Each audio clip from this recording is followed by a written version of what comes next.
agosto del 2020, el brasileño Antônio Firmino Santos, párroco de Visconde do Rio Branco en Minas Gerais, adquirió fama mundial. Dijo que no podía entender por qué durante la pandemia sus feligreses sanos, que no formaban parte de los grupos de riesgo, no asistían a la misa. La celebración era transmitida por las redes sociales de la parroquia, que registraron exactamente las palabras del Padre Antonio. Vamos viendo quiénes realmente aman la Eucaristía, porque hay algunos católicos graciosos que tienen salud, tienen todo y dicen: no voy a la iglesia, o voy a la iglesia cuando haya vacuna.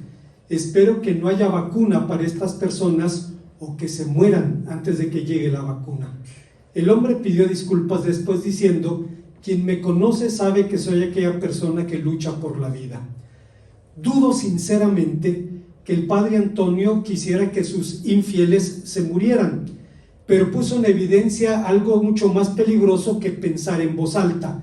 Puso en evidencia lo que podríamos llamar el síndrome del sacerdote, la patología de la que nos habla la parábola del buen samaritano, pasaje que acabamos de leer.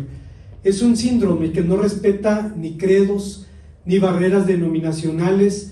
Lo mismo judíos, católicos, ortodoxos, heterodoxos, protestantes y evangélicos somos amenazados por su sombra.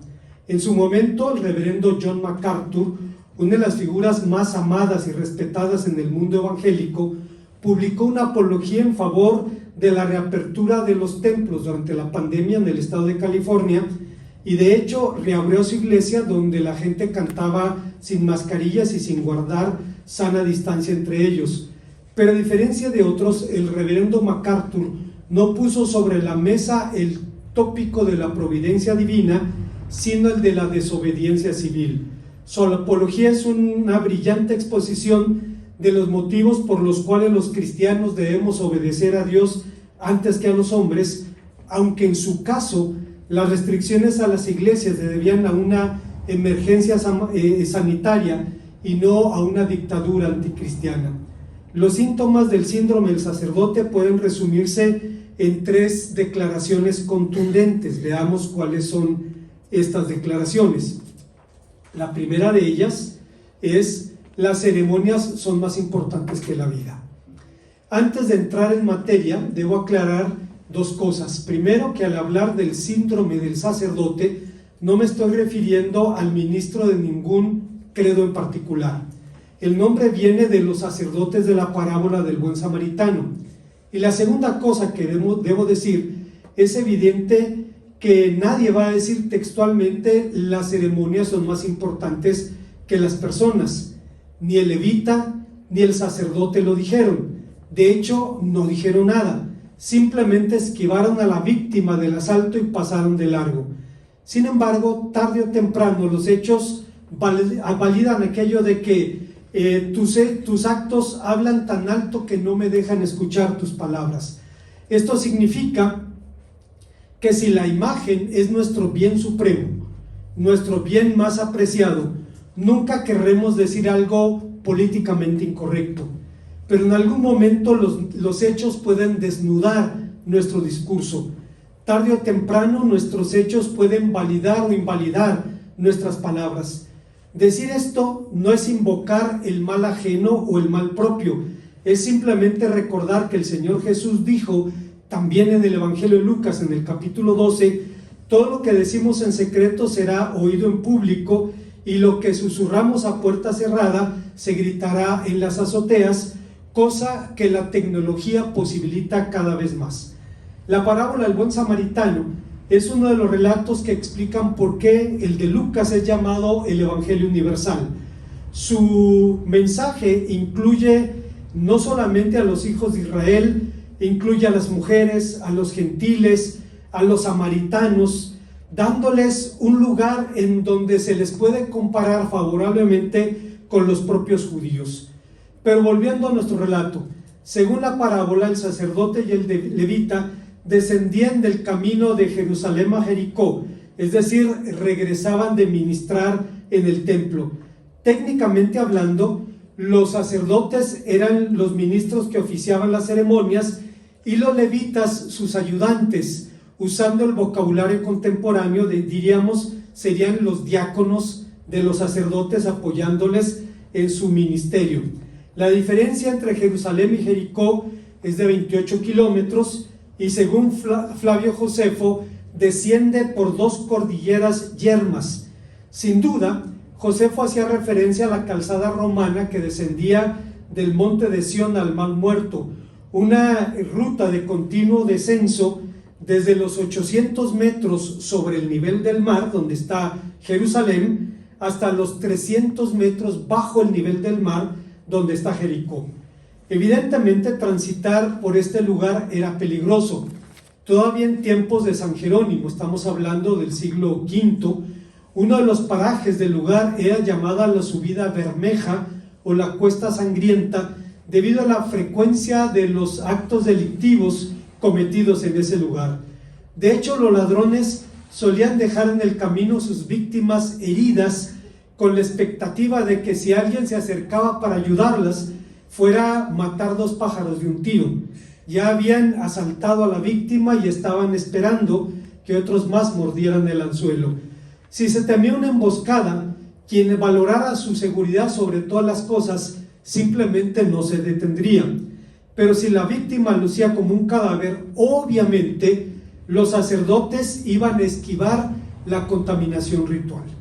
El contacto con cadáveres en el pensamiento judío es una de las fuentes de mayor contaminación.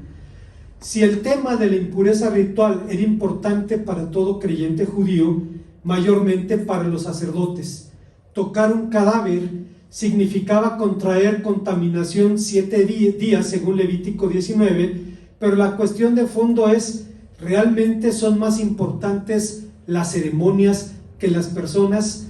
Es innegable que las personas son importantes, que las ceremonias, son importantes, especialmente cuando son constituidas por Dios. En textos donde Reina Valera 60 traduce rito, la Biblia hebraica establece la palabra estatuto o hok en pasajes como Éxodo 38, Levítico 5:10, 9:16, Números 9:14, etc. Las tradiciones que se derivan de las ceremonias tienen valor. Siendo honestos, las tradiciones son inevitables hasta cierto punto deseables, pues aquello de que los que olvidan las lecciones de la historia están condenados a repetirla es especialmente cierto en el campo de la teología. Quienes dicen no tener tradiciones simplemente están estableciendo sus propias tradiciones. Tenemos que honrar a los pensadores del pasado, escuchar su voz con respeto, pero no estamos sujetos a su voz. Ante la tradición hay ocasiones en las que tenemos que decir: es menester obedecer a Dios antes que a los hombres. La tradición merece respeto, pero está subordinada a la autoridad de la palabra de Dios. ¿Son entonces las ceremonias más importantes que las personas? La respuesta es no. Ciertamente, Cristo no murió por las ceremonias, murió por las personas. Jesucristo jamás dijo: porque de tal manera amó Dios a las ceremonias, que ha dado a su Hijo unigénito para que el que las practique no se pierda, mas tenga vida eterna. Hay una segunda declaración errónea, que es expresión del síndrome del sacerdote, y es: las instituciones son más importantes que las personas. El contexto de la parábola fue la pregunta que un experto de la ley hizo al Señor Jesús cuando lo cuestionó diciendo: ¿qué hacer para heredar la vida eterna? El maestro bien pudo responderle como le respondió a Nicodemo: ¿eres tú maestro de Israel y no sabes estas cosas? Pero Lucas dice que realmente el intérprete quería probar al Señor, y según el caso, el término probar puede significar tentar, o puede significar tratar de llevar a alguien a hacer una declaración verdadera. Esta era una más de las acechanzas de los adversarios del maestro. Le pidieron señal del cielo, le cuestionaron sobre la legitimidad del divorcio, le preguntaron cuál es el mayor mandamiento de la ley y lo acusaron de quebrantar el sábado, una de las instituciones más sagradas del judaísmo. Nadie puede dudar de la importancia del día de reposo en el mundo judío. El Shabbat es la novia de Israel, el compañero espiritual del pueblo judío. Es uno de sus mayores alcances de renovación de nuestro judaísmo para transmitirlo a nuestros hijos, dice una fuente judía contemporánea. Mucho se ha escrito sobre el valor y significado del día de reposo, de su institución divina, de sus dimensiones como descanso físico, espiritual, mental, emocional, celebrativo, santo, interno, etc. Su observancia es de hecho un elemento constitutivo de la identidad judía. Dado que la observancia del día de reposo exige el cese de toda labor, los sabios de Israel discutieron por siglos cuáles eran los trabajos prohibidos por la ley y llegaron a la conclusión de que, a la luz del relato de la construcción del tabernáculo, el número de los trabajos prohibidos son 40 menos 1, es decir, 39, entre los cuales, sorprendentemente, no se encuentra el verbo curar o el verbo sanar. Pero al margen de estas cuestiones, Mateo 12, del 1 al 8, narra el roce respecto a la observancia del sábado. Dice que los discípulos del maestro tenían hambre y, pasando por un campo, arrancaron espigas con sus manos, las restregaron y empezaron a comer, lo que suscitó un reclamo de los fariseos. Mira, tus discípulos hacen lo que no es lícito en el día del reposo. Cosechar estaba prohibido en la legislación rabínica, pero textualmente cortar espigas no. Según la tradición judía, es culpable de profanación del día del reposo el hombre que ese día transporte espigas equivalentes al bocado de un cordero. Si acaso los discípulos restregaron con sus manos las espigas, de modo que técnicamente no quebrantaron el día de reposo. Obviamente ni el Señor ni sus discípulos trataban de mostrar su habilidad como equilibristas, caminando al filo de la ley sin quebrantarla. No intentaron vivir bajo aquella afirmación de que lo que no está prohibido está permitido. El maestro apuntaba más bien al espíritu de la ley, apelaba a la interpretación humanitaria de la palabra de Dios. Esto, hermanos, hace una radical diferencia. Hay una diferencia entre buscar la letra de la ley y buscar el espíritu de la ley. Recordemos, hermanos, que el propósito de la ley es la vida, y el espíritu de la ley apunta a la vida, a su plenitud. Y no fue el primero en interpretar la ley así, pues el maestro apeló al propio testimonio de las escrituras para probar su punto de vista. En una referencia a los panes del rostro, a los 12 panes que se ponían en la mesa de los panes de la consagración delante del Señor, los panes representaban a las tribus de Israel y simbolizaban la comunión constante del pueblo con su Dios, de quien recibían el pan, con quien comían y a quien consagraban y reconocían en medio de la ofrenda. Cada sábado se cambiaban por panes frescos.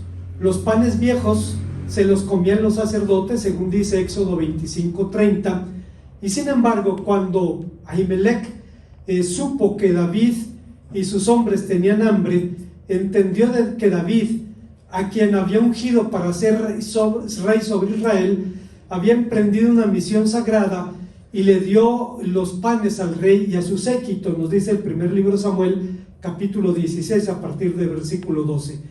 Si David tenía derecho de pasar por alto una provisión ceremonial divinamente ordenada cuando la necesidad lo exigía, no tenía el Señor Jesús, el ungido del Dios de Israel, el derecho de poner a un lado una legislación humana acerca del día del reposo. Obviamente las leyes ceremoniales son instituidas para la obediencia, pero aún entonces las leyes superiores tienen mayor vigencia. Bajo ciertas circunstancias pueden invalidar o modificar preceptos de mayor jerarquía. Podemos recordar, hermanos, un pasaje muy interesante que se encuentra en el libro de Éxodo, que nos habla de aquel incidente en la que los hijos de Aarón ofrecieron fuego extraño a Dios. Le ofrecieron un incienso que no estaba establecido en la ley de Moisés, y dice la Biblia que el fuego divino los consumió, y entonces aún así se le dio la orden a Aarón y a sus hijos, pero Aarón, de no rasgar sus vestiduras, de no llorar, de no cubrirse con ceniza, para dar una declaración pública de adhesión a la voluntad divina. Los hijos de Aarón podían llorar, sus parientes podían guardar luto por ellos, y cuando llegó el momento en que tenían que ofrecer el sacrificio indicado por la ley, de pronto el sacrificio no se hizo exactamente como debía hacerse, y esto generó reclamo de Moisés. Estamos hablando de Levítico capítulo 10, versículos 12 al 20, y entonces Aarón explicó que la situación en la que estaban, incluso ritualmente hablando, le impidía cumplir con el precepto de forma cabal, y entonces Moisés aceptó la excepción. Sabía que la ley podía guardar acepciones cuando había una situación de mayor jerarquía, y era la situación de la muerte de sus hijos lo que le impidía cumplir cabalmente con el ritual, y Moisés aceptó sin ninguna reserva el argumento de su hermano. Hay una tercera y última enseñanza en este pasaje. Estamos hablando del síndrome del Señor Jesús. Apeló también al testimonio de los profetas para identificar el síndrome del sacerdote. Citó Oseas 6:6, que dice: misericordia quiero más que sacrificios, y conocimiento de Dios más que holocaustos. Antes de valorar esta cita, debemos decir que hay usos que pueden secuestrar el significado de una palabra, y tal vez es lo que ocurre con la palabra holocausto. Hoy en día, en el uso coloquial, en términos populares, holocausto alude a un hecho histórico más que un tipo de sacrificio. El término suele denominar el exterminio judío por parte de los nazis. Ellos mataron 6 millones de judíos durante el holocausto, así llamado, y los judíos refieren a este hecho utilizando la palabra Shoah, que significa quebranto, nombre que en sentido figurado se empleó por primera vez en 1933 en un periódico judío llamado Davar, que significa palabra, semanas antes del ascenso de Hitler al poder, aunque en ese tiempo nadie imaginaba los alcances que este término lograría. Después del genocidio judío, un poeta israelí llamado Meir, ¿cómo se dice esto? Wieseltir, dijo que era la palabra Shoah u holocausto 2 años antes de Shoah. Era una palabra que significaba un gran ruido, algo estrepitoso y atronador. Históricamente hablando, el holocausto se entiende el asesinato sistemático, burocráticamente organizado y auspiciado por el Estado alemán y sus colaboradores, muchos de ellos judíos, de 6 millones de judíos. El término alemán se extiende, el exterminio se extendió a los gitanos, discapacitados, eslavos, comunistas, sindicalistas, testigos de Jehová, homosexuales, etc. Sin embargo, junto a otras autoridades, Rabí Pinhas, una autoridad rabínica contemporánea, dice que tal vez Shoah no sea el nombre más apropiado para hablar del exterminio judío, porque Shoah tiene la connotación de castigo, como se usa en Números 35:8, y en lugar de esto propone la palabra akedah, que significa amarrar, haciendo alusión a que las víctimas de un sacrificio debían ser atadas para ser ofrecidas. Esta palabra la utilizan los judíos para hablar, por ejemplo, del sacrificio de Isaac, allá en el libro de Génesis, capítulo 22. Pero al margen de todas estas cuestiones, en sentido literal, holocausto alude a un sacrificio quemado, a diferencia de otros sacrificios en los que solo se quemaban partes del animal. El holocausto era una ofrenda en la que, con excepción de la piel que quedaba para el sacerdote, los demás era totalmente quemado. Existían otros tipos de sacrificios y ofrendas, pero el holocausto era la expresión suprema de reverencia a Dios. Existían otros tipos de sacrificios, obviamente. El primer sacrificio mencionado en Levítico fue ese, y cuando el templo fue destruido, los sacrificios fueron sustituidos por la oración diaria. Para los cristianos, los sacrificios animales han sido abrogados por el sacrificio de Cristo. Ahora el culto a Dios ya no es ni en Jerusalén ni en Samaria, sino en espíritu y en verdad, en el corazón de cada creyente, independientemente de dónde se encuentre. Los cristianos afirman que los antiguos sacrificios apuntaban a un sacrificio perfecto y que esos sacrificios antiguos eran sombra y figura de lo que habría de venir, es decir, sombra y figura de la persona y de la obra de Jesucristo. Pero esto no significa que hasta el presente no se considere que algunas dádivas o acciones equivalgan a holocaustos. Usted recordará a San Pablo allá en 1 Corintios capítulo 13, versículo 3, cuando hablaba de los dones más generosos y decía que si diera todos sus bienes o diera su cuerpo para ser quemado, equiparándolos, pero lo hace sin amor, nada es, de nada sirven. Hablaba, hermanos, obviamente de ese amor constante, de esa bondad, de esa fidelidad, de esa gracia. El profeta Oseas también dice que el Señor quiere conocimiento suyo más que holocaustos. El término que nuestra versión traduce como querer no tiene el sentido de desear, sino el sentido de hallar gusto o agradarse. La acción se desplaza de un sentimiento a un objeto. En vez de designar al sentimiento de agrado, designa al objeto del agrado. A Dios le agrada más el amor sincero que la más grande de las generosidades, y prueba de ello es la denuncia profética del culto. Cuando el culto no fluye de un amor verdadero, Dios dice a los adoradores: ¿de qué me sirven sus muchos sacrificios? Harto estoy de sus holocaustos de carneros, de grasa de animales engordados, la sangre de toros, de corderos, de cabras, de animales engordados, no me complace. ¿Por qué vienes a presentarte delante de mí?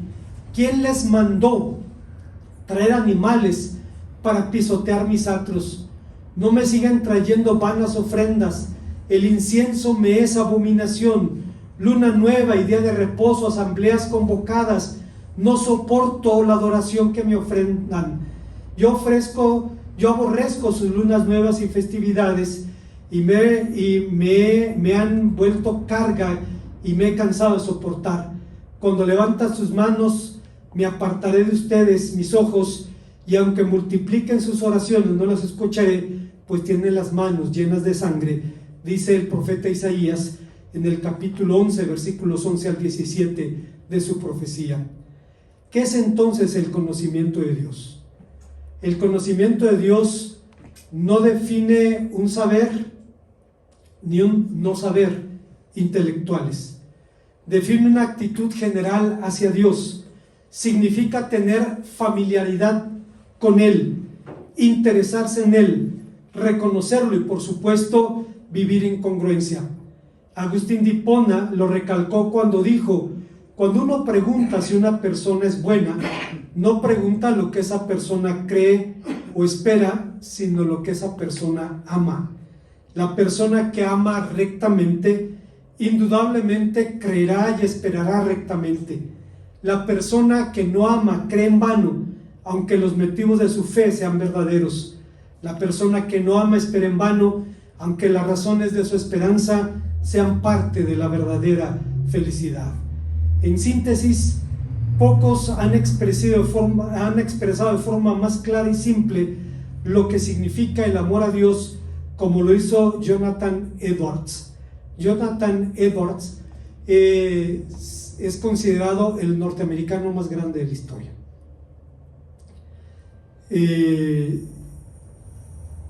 Tiene más de 200 descendientes ahora, y todos son jueces, abogados, ministros, gente de bien. Fue uno de los hombres más excepcionales, un puritano que vivió hace 300 años en los Estados Unidos, quien dijo: Dios es el mayor bien de la criatura razonable. El disfrute de Él es nuestra propia felicidad, y Él es la única felicidad que puede satisfacer nuestras almas.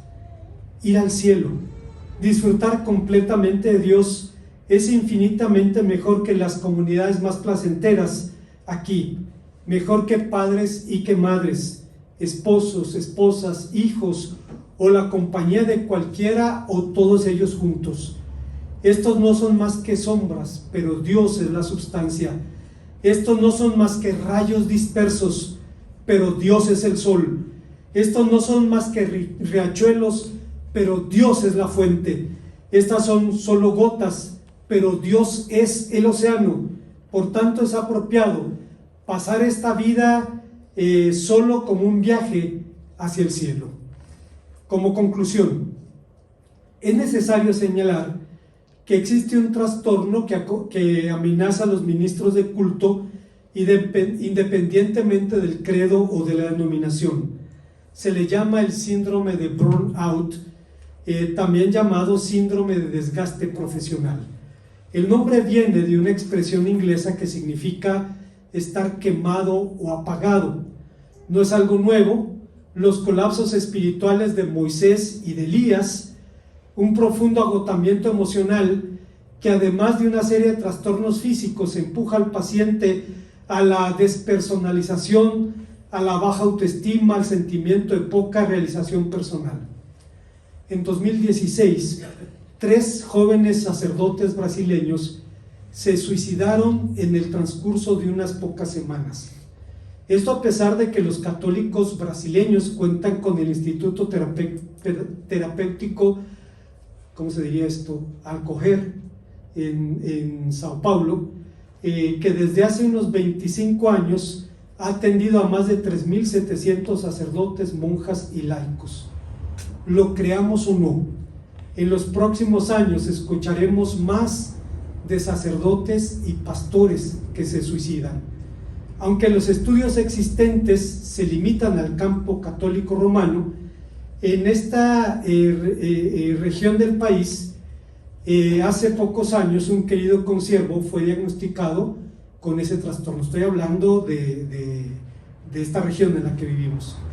El hombre abandonó el ministerio por algunos años, pero felizmente regresó a servir a Dios en otro país. Recuerdo también a uno de mis antiguos profesores, un respetado hombre de Dios que fue diagnosticado con el mismo mal. Salió del seminario, fue a la isla de Cuba y estuvo enseñando un año allí. Y su experiencia le produjo el síndrome de burnout. Dice, en Cuba, había 300 alumnos que querían aprender hebreo. Había 300 pastores que querían estudiar exégesis. Dice, había listas interminables de gente asistiendo. Y cuando volví a México, él era el decano académico del seminario, y encontré estudiantes que no estudian, que se escabullían de las materias más difíciles, entró en crisis y sufrió esta situación. Obviamente el síndrome de burnout no es exclusivo de los ministros de culto. También pueden padecerlo médicos, profesores, policías, enfermeras, funcionarios de la administración pública y de servicios sociales. Pero el síndrome de sacerdote es otra cosa. No consiste en la miseria humana que todos compartimos. No es la respuesta psicosomática de un ministro a los desafíos del ministerio. Es la expresión de sus ideas de Dios y de las cosas santas. Es la presunción de la preeminencia de la forma sobre el fondo, del rito sobre la vida, del programa sobre las necesidades, de la letra sobre el espíritu, de la tradición sobre la realidad, de las teorías sobre los hechos, de la posición sobre la función, de principios abstractos sobre las relaciones personales. Es la asunción de un poder de atar de atar lo desatado y desatar lo atado. la presunción de poseer la patente de Dios, la franquicia de su voz y de sus manos. Es la quimera, posesión de las llaves del cielo y el derecho a construir y monetizar aduanas y puertos para que los hombres puedan llegar a la patria celestial. El padre Antonio Firmino Santos dijo, en otras palabras, que una misa bien vale un COVID. Felizmente no todo mundo piensa así. Y recuerdo otro religioso, el fray Marcos Martínez Robles, un dominico español, que dijo: a mí me entienden más los ateos que los meapilas. Es una expresión muy dura, hermanos. Meapilas es la persona que toma agua bendita y luego la desecha, de la manera que todos sabemos. Es muy grosero, pero él usó esa expresión. Afirma algo muy interesante respecto a la misa. Para los primeros cristianos, lo más importante era la presencia de Jesús en medio de la comunidad. Hoy día una mayoría de cristianos considera la Eucaristía como magia. Un hombre con poderes especiales, vestido con ornamentos singulares, repite exactamente una fórmula y realiza un milagro sobre la especie del pan y el vino y las convierte en cuerpo y sangre de Cristo. Para salir de este modo de ver las cosas, hay que describir que lo que la Eucaristía celebra, quien celebra la Eucaristía no es el sacerdote, sino la comunidad. Lo importante no es el sacerdote que preside la celebración, sino la asamblea que se reúne para la realidad de la palabra de Jesús, para dar realidad a la palabra de Jesús, quien dijo: donde 2 o 3 están reunidos en mi nombre, allí estoy yo en medio de ellos. Pero el síndrome del sacerdote se extiende tanto a las comunidades que se reúnen en torno a la palabra celebrada, la Eucaristía, como las que se reúnen en torno a la palabra proclamada, la predicación, y en estas últimas ya no predicadas por simples oradores, sino por apóstoles y profetas, por nuevos mediadores entre Jesucristo y los hombres, depositarios de nuevas revelaciones que a la luz del Evangelio son evangelios alternativos, son otros evangelios, evangelios de piratería, de descuentos, de ofertas, de exigencias sin el discipulado, sin las exigencias del discipulado, que rematan en exclusiva el poder, la victoria, la prosperidad, la sanidad, la profecía, el escape de la gran tribulación y del infierno. Un comentario final.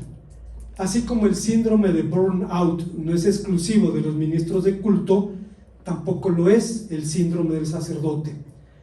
En el mes de junio del 2020, policías del estado de Jalisco mataron a golpes a un hombre por no usar la mascarilla. Lo mataron a golpes para que no se muriera de COVID. Dios nos guarde de semejantes protectores. Pero hermanos, en este país hay profesores que expulsan a niños testigos de Jehová por no saludar a la bandera, quitándoles la única oportunidad que tienen de desarrollar un pensamiento crítico y evaluar lo que les han enseñado, y obrando esos profesores con mayor intolerancia de la que creen combatir. Es una tentación que viene con el blindaje de la autoridad. Soy tu padre. Es un argumento que en la vida familiar ronda los linderos de este síndrome. Una vez más, hermanos, cuando vamos al Evangelio de Lucas y encontramos este relato, puede parecernos sorprendente que estos hombres vieran a la víctima del asalto y simplemente lo rodearan y siguieran de frente. Había razones teológicas, aparte de la seguridad personal. Tocar un cadáver te contaminaba 8 días y no era correcto para un sacerdote, y además si estaba muerto, no había nada que hacer.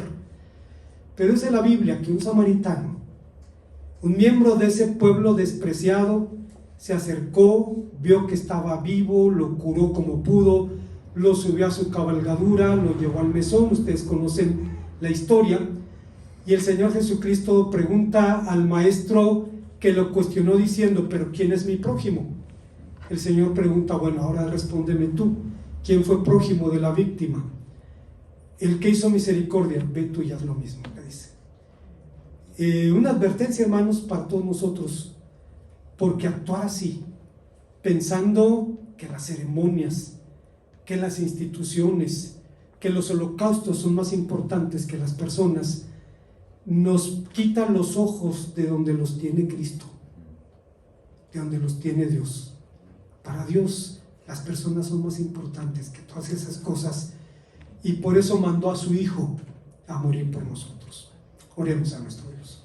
Gracias te damos, Padre Santo, por tu palabra, porque nos permite recordar la importancia de valorar, Señor, las relaciones con aquellos con los que nos ha rodeado, entendiendo, Señor, que el precepto de mayor jerarquía es amarte a ti sobre todas las cosas, y el segundo es amar al prójimo como a nosotros mismos. Permítenos hacer el bien que esté a nuestra mano, para bendición del prójimo y nuestra, y para gloria de tu nombre, en Cristo Jesús. Amén.